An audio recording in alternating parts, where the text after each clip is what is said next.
بات نہایت ہی واجب الاحترام سامعین و حاضرین، آج کی جو گفتگو ہے اس کا موضوع ہمارے متواتر موضوعات میں سے ایک ہے اور بڑا اہم ہے۔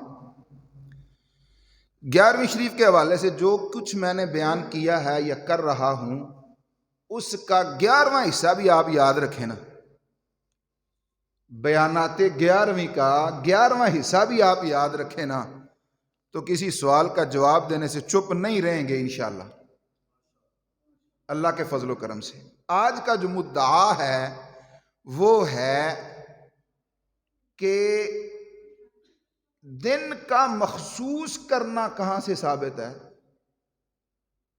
11ویں کا نام 11ویں ہی کیوں ہے؟ یہ دن کی جو تخصیص ہے یہ کہاں سے آئی ہے؟ اس کا مختلف جوابات ہیں۔ پہلا جواب یہ ہے کہ ہم نے تو کبھی 11ویں کے لیے دن مخصوص کیا ہی نہیں۔ آج کتنی تاریخ ہے؟ 12ویں۔ آج کون سی تاریخ ہے؟ 12ویں۔ 11ویں تو کوئی نہیں۔ ہمارا تو درس قرآن کبھی وہ سرے راہ 11ویں آ جائے تو آ جائے، ورنہ تخصیص کے لیے ہم کہتے ہیں کہ غوث اعظم رضی اللہ تعالی عنہ کی یاد میں تم لنگر و نیاز بنا کے تقسیم کرو اور اس کے ساتھ ساتھ لوگوں کو بلا کے دین کی تبلیغ کرو، جس دن بھی کرو ہم تمہارے ساتھ ہیں۔ باقی رہی بات یہ کہ دن کا اختصاص کیوں کیا ہے؟ چھوٹی عید کدوں دی ہے جی؟ یکم شوال کو، 2 کو کر لیں ہو جائے گی۔ کیوں؟ کہ اس کے لیے دن اللہ نے خاص کر دیا ہے۔ یکم شوال کو ہی ہوگی، 2 شوال کو، 30 رمضان کو، 29 رمضان کو عید الفطر ادا نہیں ہوگی۔ وہ کب ہوگی؟ یکم شوال ہی کو ہوگی۔ تو جب میرا اللہ دن کے تخصیص کرتا ہے ہم کیوں نہ کریں؟ عید الاضحیٰ، بڑی عید، قربانی والی عید، وہ کب ہوتی ہے؟ 10ویں ذو الحج کو، ایشوری 15ویں کو کر لیں گے؟ بتائیے نا، کر لیں گے؟ نہیں بھئی، 10ویں ذو الحج کو ہے تو 10ویں ذو الحج کو ہی ہوگی۔ مولا کیوں؟ فرمایا میں نے مخصوص کر دی ہے۔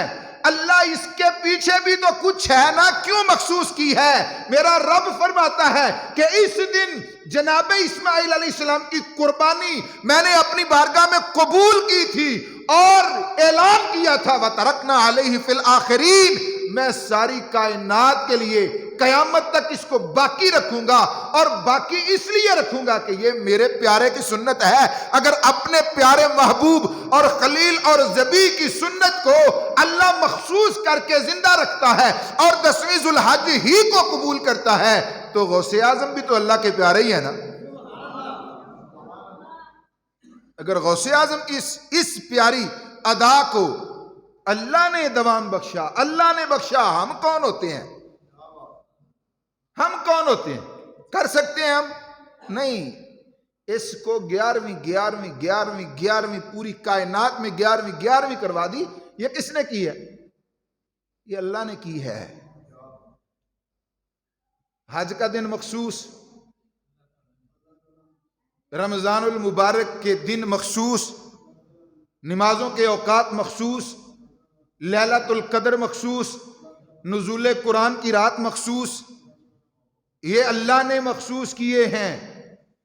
جب اللہ عز و جل مخصوص کرنے کو رواج دیتا ہے، خود مخصوص فرماتا ہے، منع نہیں کرتا، تو پھر ہم بھی اس سے منع کر سکتے نہیں ہیں۔ اور اگر کوئی 11ویں دلاتا ہے تو اس کو منع کرنے کی کسی کی جرت نہیں ہے، کیونکہ یہ میرے رب کا طریقہ مبارک ہے، یہ قرآن کا طریقہ مبارک ہے۔ میرے محبوب صلی اللہ تعالی علیہ وسلم نے بھی خطبے کے ایام مخصوص فرمائے، جمعے کا دن مخصوص فرمایا، میرے محبوب صلی اللہ تعالی علیہ وسلم نے بھی اپنے معمولات زندگی کے دنوں کا اختصاص کیا. کہاں سے ثابت ہے جی؟ سید عالم صلی اللہ تعالی علیہ وسلم نے بہت سارے کاموں کا اختصاص کیا. مسند امام احمد بن حنبل راوی ہیں حدیث کے حضرت سیدنا جابر بن عبداللہ. پوری سند سنا دوں آپ کو. حدثنا ابو عامر حدثنا کثیر یعنی ابن زید حدثنی عبداللہ ابن عبد الرحمن ابن کعب ابن مالک حدثنی جابر رضی اللہ تعالی عنہ یعنی ابن عبداللہ. حضرت جابر بن عبداللہ رضی اللہ تعالیٰ عنہ فرماتے ہیں آپ جا کے مسجد فتح میں جبل صلا پر دعا کیا کرتے تھے.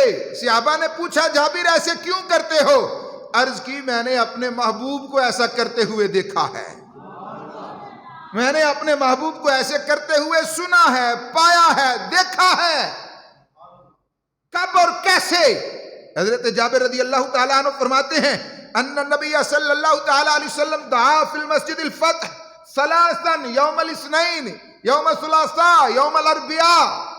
حضرت جابر کہتے ہیں کہ سید عالم صلی اللہ علیہ وسلم نے مسجد فتح میں 3 دن دعا کی. 3 دن دعا کی. کن کن دنوں میں؟ سید عالم صلی اللہ تعالیٰ علیہ وسلم نے پیر کے دن دعا کی, میرے آقا نے منگل کے روز دعا کی, سید عالم صلی اللہ علیہ وسلم نے بدھ کے دن دعا کی. 3 دن مسلسل مسجد فتح میں سرکار جاتے رہے, 3 دن مسلسل دعا کرتے رہے. پھر کیا ہوا؟ فاستجیب لہ یوم الاربعاء بین الصلاتین. سرکار فرماتے ہیں کہ پھر اللہ نے محبوب اکرم صلی اللہ علیہ وسلم کی دعا کو بدھ والے دن قبول کر لیا. دونوں نمازوں ظہر اور عصر کے درمیان قبول کیا. حضرت جابر رضی اللہ تعالیٰ عنہ فرماتے ہیں فَعُرِفَ الْبَشْرُ فِي وَجْهِهِ, کہتے ہیں کہ میں نے اس کام کو اپنا معمول بنا لیا ہے, میں نے اس کام کو اپنا معمول بنا لیا ہے. کہتے ہیں فَلَمْ يَنزِلْ بِي امر مہم غلیظ, کہتے ہیں کہ مجھے جب کبھی بھی کوئی بڑا ضروری اور اہم کام پڑتا ہے, میں کیا کرتا ہوں؟ الا توقیت تلک الساعہ, کام مجھے جمعرات کو پڑتا ہے, میں جمعرات کو دعا نہیں کرتا. کام وہ جمعے کے دن بھی بدستور ہے, وہ کام ہفتے کے دن بھی بدستور ہے, وہ کام اتوار کے دن بھی بدستور ہے, وہ کام پیر کے دن بھی رہتا ہے, وہ کام منگل کے دن بھی رہتا ہے. میں جمعرات کو, جمعے کو, ہفتے کو, اتوار کو, پیر کو, منگل کو دعا نہیں کرتا, میں بدھ والے دن کا انتظار کرتا ہوں. حضرت جابر بن عبداللہ فرماتے ہیں میں بدھ کے دن کا انتظار کرتا ہوں کہ بدھ آئے. میں پھر بدھ والے دن, صرف بدھ کے دن کا انتظار نہیں کرتا. بین الصلاتین, جیسے محبوب کی, جس وقت میں محبوب کی دعا کو اللہ نے قبول زیور آمین سے آراستہ فرمایا تھا. اچھا, یہ حدیث پاک میں نے ایک جگہ پہ بیان کی, ایک اٹھ کے کھڑا ہو گیا, کہنے لگا اس کا مطلب ہے پھر مفتی صاحب سرکار کی ساری دعائیں تو قبول نہیں ہوتی تھی نا, کچھ قبول ہوتی تھیں, کچھ کا انتظار کرنا پڑتا تھا. میں نے کہا وَمَا يَنْتِقُ عَنِ الْهَوَىٰ إِنْ هُوَ إِلَّا وَحْيٌ يُوحَىٰ. دعا بات دور کی ہے, میرے محبوب تو کوئی کلام بھی نہیں کرتے جب تک اللہ کی طرف سے وحی نہیں آتی. اور یہ کیسے ہو سکتا ہے وہ خود وحی بھیجے کہ محبوب اب دعا کرو اور وہ قبول نہ کرے؟ بات سمجھے, کیسے ہو سکتا ہے کہ اللہ خود کہے محبوب دعا کر, کیونکہ اللہ کے کہنے کے بغیر تو محبوب دعا کرتا ہی نہیں ہے. اور جب اللہ کے کہنے پر دعا کرتے ہیں تو پھر اللہ اس کو قبول اسی وقت فرماتا ہے۔ اچھا تو پھر یہاں کیوں نہیں قبول ہوئی؟ میں نے کہا جلیا تجھے سکھانے کے لیے، تجھے بتانے کے لیے، تجھے پڑھانے کے لیے۔ میرے محبوب تیری نظر صرف یہاں تک پہنچی ہے کہ سرکار کی کبھی دعا قبول ہوتی تھی، کبھی نہیں ہوتی، لیکن میرے مصطفیٰ کی نظر 1400 سال بعد کے تیرے اس سوال پر پہنچی ہوئی تھی۔ میرے آقا کو پتا تھا کہ بعد میں آنے والے کچھ لوگ اعتراضات کریں گے۔ سید عالم صلی اللہ تعالی علیہ وسلم نے دعا بھی قبول کروا لی، اللہ نے دعا بھی قبول فرما لی، اور دعا کرنے کا دن بھی ہمیں عطا فرما دیا۔ اب اس حدیث پاک سے یہ پتا چلا کہ دعا کی قبولیت ہوتی ہے، مسجد فتح ہو، بدھ کا دن ہو، ظہر اور عصر کی درمیانی ٹائم ہو۔ تو حضرت جابر رضی اللہ تعالیٰ عنہ کو سرکار نے فرمایا تھا کہ جابر اس وقت دعا کیا کرو؟ نہیں، حضرت جابر نے صرف دیکھا تھا تو سمجھ لیا یہ قبولیت کا وقت ہے، یہ قبولیت کا دن ہے، یہ قبولیت کی جگہ ہے۔ اور میرے بھائیوں، میرے عزیزوں، میرے دوستوں، جب اللہ بھی دن مخصوص کرتا ہے، اللہ کے نبی بھی دن مخصوص کرتے ہیں، صحابہ کرام رضوان اللہ علیہم اجمعین بھی اپنی اپنی مہمات کے لیے دن مخصوص کرتے ہیں، تو ہم مخصوص کریں تو پھر کیا ہوتا ہے؟ اچھا، محفل حمد و نعت کے لیے اشتہار پڑھیں، آپ دیکھیں، ہم نے یہاں بھی لگے ہوتے ہیں، جلسہ دستار فضیلت، ختم صحیح بخاری، فلاں دن فلاں حضرت صاحب آئیں گے، جلسہ دستار فضیلت فلاں دن۔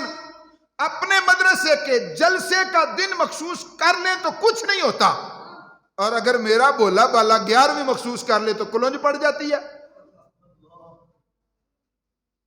اپنی محفل حمد و نعت کا دن مخصوص، اپنے جلسوں جلوسوں کا دن مخصوص، صرف تکلیف ہے تو 11ویں سے ہے۔ اور سوال بھی ہے 11ویں ہی کا دن مخصوص کیوں ہے؟ دن تو سارے ہی چنگے نے، 11ویں ہی کا دن مخصوص کیوں ہے؟ آج میں بالکل تھوڑے سے وقت میں بہت ساری باتیں بتا کے جا رہا ہوں، یاد رکھنا۔ اللہ تبارک و تعالی جل شانہ نے قسم کھائی، والفجر ولیال عشر، 10 راتوں کی قسم ہے، ایک فجر کی قسم ہے۔ ذرا جمع کر کے بتانا مجھے کتنے بنتے ہیں؟ 10 راتیں، ایک فجر، کتنے ہو گئے کل؟ کتنے ہو گئے؟ یہ کہاں میں نے پڑھا ہے؟ کسی ناول میں، فیس بک پہ، کسی اخبار کے پیپر پہ پڑھا ہے؟ نہیں، اللہ کا سچا قرآن ہے، میرے رب کا سچا فرمان ہے، اور رب کا قرآن کہتا ہے والفجر ولیال عشر، مجھے قسم ہے اس فجر کی بھی، 10 راتوں کی بھی، رب ذوالجلال کو بھی 10 راتیں بھی پسند ہیں، فجر بھی پسند ہے، کل ملا کے 11ویں بنتی ہے۔ اب موجاں کرو، ایک نیکی کرو گے کتنی ملیں گی؟ نہ، ذرا عقل دوڑا کے مجھے بتاؤ، نیکی ایک بندہ کرتا ہے، ایک ملتی کتنی ہے؟ اللہ تبارک و تعالی جل شانہ نے ارشاد فرمایا، من جاء بالحسنۃ فلہ عشر امثالہا،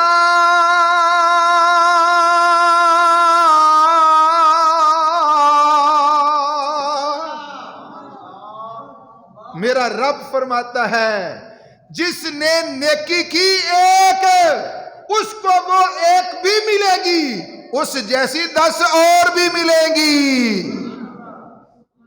10 ساریاں ملا کے کنیاں ہوئیاں؟ کتنی ہوئی؟ کتنی تھی؟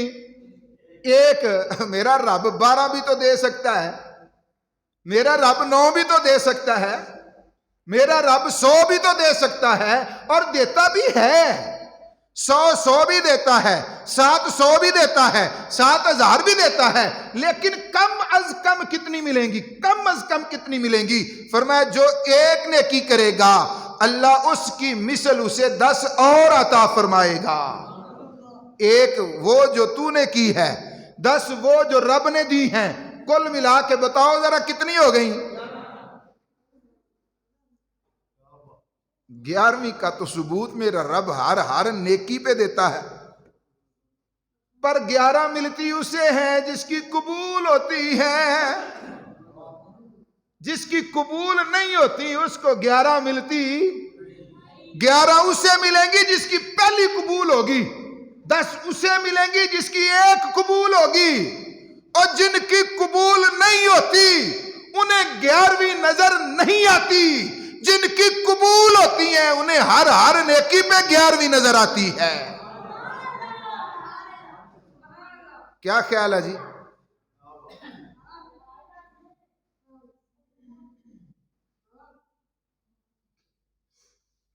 حضور سیدنا غوث الاعظم رضی اللہ تعالی عنہ شیخ عبد القادر جیلانی الحسنی الحسینی الجعفری البغدادی رضی اللہ تعالی عنہ نجیب الطرفین سید ہیں۔ سید عام سید ہو، عالم نہ بھی ہو، نجیب الطرفین نہ بھی ہو، ولی اللہ نہ بھی ہو، غوث نہ بھی ہو، سید ویسے ہی سخی ہوتا ہے۔ کیا خیال ہے؟ سید ویسے ہی سخی ہوتا ہے۔ سیدوں کی سخاوت میں تو قرآن نازل ہوتا ہے، وَيُطْعِمُونَ الطَّعَامَ عَلَى حُبِّهِ مِسْكِينًا وَيَتِيمًا وَأَسِيرًا۔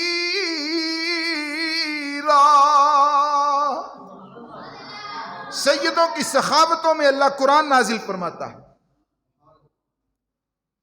لیکن سید بھی ہو، نجیب الطرفین بھی ہو، او ماں بھی ویسی ہو جس نے کبھی غیر مرد کا چہرہ نہیں دیکھا، غیر مرد کی باتیں نہیں سنی، جس نے وہ پاکیزہ دودھ پلایا ہے جس دودھ کے اندر بے شرمی اور بے حیائی کی بدبو بھی شامل نہیں ہوئی، اور باپ بھی وہ ہو جو ایک سیب کھا کے 12 سال بعد کو گوڈی دینے والا ہو، اور پھر اس سے معافی بھی طلب کرے اور معافی لے بھی۔ جب ان کے ہاں سید پیدا ہو اور ماں کی گود میں حافظ قرآن بھی بننے والا سید ہو، جو ولیوں کا امام بھی ہو، جو بغداد کی جامع مسجد کے منبر پر بیٹھ کے کہنے والا ہو قدمی حاضی علی رقبت کل ولی اللہ، اور خواجہ اجمیری جیسے خراسان کی پہاڑیوں میں اپنے سر جھکا کے کہیں لا بل عینی و راسی، اے میرے پیارے غوث آپ کا قدم صرف میری گردن پر ہی نہیں ہے، میری آنکھوں پر بھی آپ کا قدم ہے، میرے سر پر بھی آپ کا قدم ہے۔ جب ایسا غوث ہو تو سخی کتنا ہوگا؟ حضور غوث اعظم رضی اللہ تعالی عنہ کے دروازے پر سائلین آتے ہی رہتے تھے، اور ہر سائل کو کچھ نہ کچھ آپ عطا فرماتے ہی رہتے تھے۔ ایک دن آپ موجود نہیں تھے، سائل آیا خالی چلا گیا۔ توجہ کیجئے گا، آپ موجود نہیں تھے، سائل آیا خالی چلا گیا۔ آپ حضرت غوث اعظم کو بڑا دکھ لگا، غوث بھی ہو اور غوث اعظم بھی ہو اور اس کے دروازے سے سائل خالی چلا جائے۔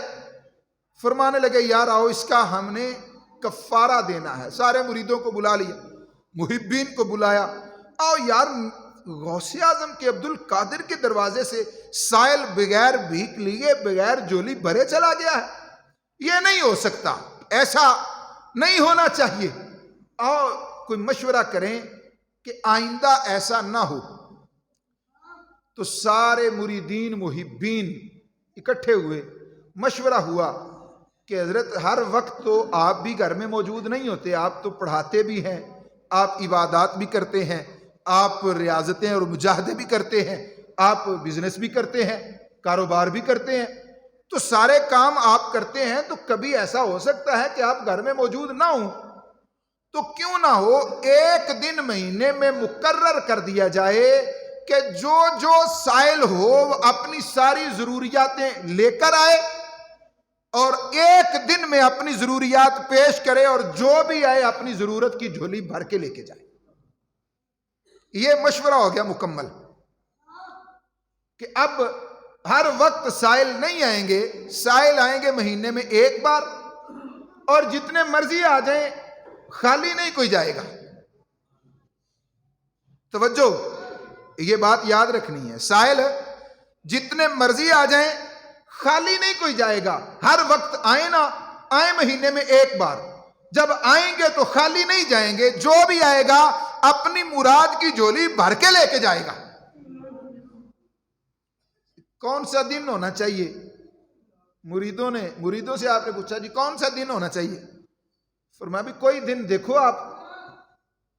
عرض کرنے لگے حضور ہم تو اپنے دین کے مسائل میں بھی آپ سے رہنمائی لیتے ہیں، دنیا کے مسائل میں بھی آپ سے رہنمائی لیتے ہیں، آج ہم کیسے تعین کر سکتے ہیں کہ کون سا دن ہونا چاہیے؟ آپ خود اس کی تعین کا اعلان فرمائیں۔ تو حضرت غوث اعظم رضی اللہ تعالی عنہ نے فرمایا جب آدم علیہ السلام کو اللہ نے پیدا فرمایا تھا تو کون سا دن تھا؟ 10 کا دن اور رات 11ویں کی تھی۔ جب آدم علیہ السلام کی توبہ قبول ہوئی دن 10ویں کا تھا، رات 11ویں کی تھی۔ جب نوح علیہ السلام کی کشتی جودی پہاڑی سے لگئی دن 10ویں کا تھا، رات 11ویں کی تھی۔ جب حضرت ابراہیم علیہ السلام پر نار نمرود گلزار ہوئی دن 10ویں کا تھا، رات 11ویں کی تھی۔ جب حضرت اسماعیل علیہ السلام کو حضرت ابراہیم علیہ السلام نے قربان کیا دن 10ویں کا تھا، رات 11ویں کی تھی۔ جب مینڈا آپ کے عوض میں آسمان سے نازل ہوا دن 10ویں کا تھا، رات 11ویں کی تھی۔ یونس علیہ السلام مچھلی کے پیٹ سے باہر آئے دن 10ویں کا تھا، رات 11ویں کی تھی۔ جب حضرت یعقوب علیہ السلام کو حضرت یوسف علیہ السلام عطا کیے گئے دن 10ویں کا تھا، رات 11ویں کی تھی۔ جب یوسف علیہ السلام کے لیے کنویں میں تخت آ گیا دن 10ویں کا تھا، رات 11ویں کی تھی۔ اسی طرح حضرت موسیٰ علیہ السلام حضرت عیسیٰ علیہ السلام کو جب اللہ نے آسمان پر اٹھایا دن 10ویں کا تھا، رات 11ویں کی تھی۔ رب نے حج قربانی نازل فرمائی دن 10ویں کا تھا، رات 11ویں کی تھی۔ حضرت غوث اعظم رضی اللہ تعالیٰ عنہ یہاں چپ نہیں ہوئے، آپ آگے چلتے گئے۔ ارشاد فرمایا جب حضرت پیارے آقا صلی اللہ علیہ وسلم دنیا سے تشریف لے گئے، ابو بکر صدیق رضی اللہ تعالیٰ عنہ کو خلیفہ مقرر کیا گیا تو سرکار کی مبارک وصال کے 11ویں دن مقرر کیا گیا۔ حضرت صدیق اکبر رضی اللہ تعالی، امام محمد بن سیرین نے باقاعدہ یہ لکھا ہے، حضرت صدیق اکبر رضی اللہ تعالی عنہ نے جب خلافت سنبھالی اس کے 11ویں دن آپ نے سارے مشیروں کا تقرر کیا اور ان کی دعوت کی، ان کو کھانا کھلایا۔ حضرت غوث اعظم کے یہ دلائل سنے مریدین اش کر اٹھے اور عرض کرنے لگے حضور آپ اسی دن کا تقرر فرما دیں۔ تو پھر تقرر کس دن کا ہوا؟ بولیے 11ویں کا۔ تقرر کس دن کا ہوا؟ 11ویں کا۔ یہ وہ دن تھا، اس کی یہ بیک گراؤنڈ ہے، یہ 11ویں کی وجہ تسمیہ ہے۔ حضرت غوث اعظم رضی اللہ تعالی عنہ نے عام خیرات کے لیے، عام سخاوت کے لیے، ہر کسی کی جھولی بھرنے کے لیے، بلکہ میں یہ جملہ پہلے کہہ چکا ہوں کہ جو بھی آئے گا خالی نہیں جائے گا۔ یہ میرے غوث اعظم کا فرمان اس وقت بھی تھا، آج بھی ہے۔ غوث اعظم کی 11ویں میں جو بھی آئے گا خالی نہیں جائے گا، اپنی جولیوں کو بھر کے لے کے جائے گا۔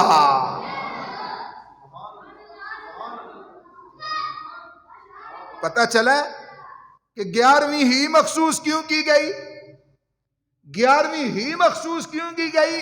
کیونکہ اس کے پیچھے ایک پوری تاریخ مرتب ہے۔ اس تاریخ کی وجہ سے حضرت غوث اعظم رضی اللہ تعالیٰ عنہ نے بھی اس دن کو ترک نہیں فرمایا، کیونکہ یہی وہ دن ہے جس کے بارے میں رب کا فرمان ہے وَتَرَكْنَا عَلَيْهِ فِي الْآخِرِينَ۔ اس قربانی کو ہم نے قیامت تک کے لیے باقی رکھا، اور وہ قربانی آج بھی ہم کس دن کرتے ہیں؟ جب 10ویں ذوالحج ہوتی ہے۔ اور ساتھ ہی اس کو حضرت غوث اعظم رضی اللہ عنہ نے اور پختہ کرنے کے لیے یہ بتلایا کہ اے سیدوں اور سیدوں کو ماننے والوں، سید الشہداء کی قربانی بھی اسی دن اللہ کی بارگاہ میں قبول ہوئی تھی، جب امام علی مقام میدان کربلا میں، میدان کارزار میں جام شہادت نوش کر رہے تھے، وہ بھی دن 10ویں کا تھا، رات 11ویں کی تھی، کیونکہ یہ اصول ہے، اسلامی مہینوں کا نام قمری مہینے ہے، چاند پہلے طلوع ہوتا ہے، سورج بعد میں نکلتا ہے، جب دن 10ویں کا ہوتا ہے رات 11ویں کی ہی ہوتی ہے، اور جب دن 11ویں کا ہوتا ہے رات 12ویں کی ہوتی ہے۔ اسی وجہ سے حضرت غوث اعظم رضی اللہ تعالیٰ عنہ نے جو مخصوص کیا وہ کیا تھا؟ دن 10ویں کا رات 11ویں کی۔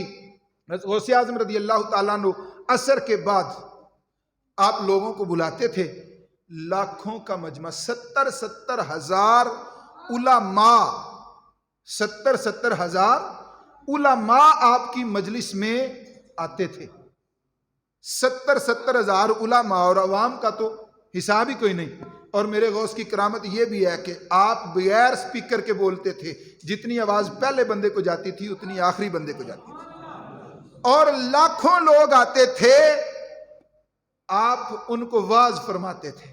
بات ختم کر رہا ہوں۔ واعظ کیا ہوتا تھا؟ میری تقریر ہوئی آدھے گھنٹے کی، پتہ نہیں آپ نے کچھ سیکھا کہ نہیں، میں کچھ سکھا سکا ہوں کہ نہیں سکھا سکا۔ میرے غوث اعظم ایک جملہ بولتے تھے۔ ایک دن فرمایا، بلی آئی، اس نے ڈھکن اتارا اور دودھ پی گئی، بس یہی تقریر تھی۔ لوگ دھاڑے مار مار کے رونے لگے، گریبان چاک کر لیے، لوگ تڑپنے لگے۔ بات کتنی تھی؟ صرف یہ تقریر ہے آپ کی، بس اس کو سمجھنے والوں نے سمجھا اور گریبان چاک کیا، سمجھنے والوں نے سمجھا اور دھاڑے مار مار کے رونے لگے۔ صرف کیا ہے کہ بلی آئی، انہیں ٹکن لایا تو دودھ پی گئی، بس۔ اس تقریر ایک جملے کے اندر ہزاروں کتابیں موجود ہیں۔ وہ کوزے میں دریا بند کر کے دیتے تھے، لوگ اس کو حاصل کرتے تھے اور چلے جاتے تھے، یہ تھی علمی پیاس بجھاتے تھے۔ پھر آپ لنگر کا وسیع انتظام کرتے تھے، اور جو بھی حاجت لے کے کوئی آتا تھا آپ اس کی ہر حاجت کو پورا فرماتے تھے، اور پورا کرتے تھے اللہ کے عطا سے، اللہ کے اذن سے، اللہ کے دینے سے۔ آج بھی ہم جو کرتے ہیں، لنگر پکاتے ہیں اللہ کے دینے سے، کوئی نہیں کہتا میں نے لنگر کھلایا، یہ غوث اعظم کی وجہ سے ہمیں لنگر مل رہا ہے، لوگوں کو، سائلین کو یہ لنگر کھلایا جاتا ہے، یہ ہم جائیں میرے نام پہ مجھے کوئی دال کا ایک دانہ نہیں دیتا، غوث اعظم کی نام پر لوگ دیگوں کی دیگیں دے رہے ہیں۔ یہ میرے غوث رضی اللہ تعالیٰ عنہ کا فیضان ہے اور برکت ہے۔ اللہ تبارک و تعالیٰ ہماری حاضری کو قبول فرمائے۔ حضرت کنی تاریخ ہے آج؟ 3 تاریخ، 3 4 5 6 7 8 9 10 11 12 13 14 15 16 17 18 تے اگے کیڑی آنی ہے؟ 19 فروری۔ کیڑی تاریخ ہے؟ 19 فروری۔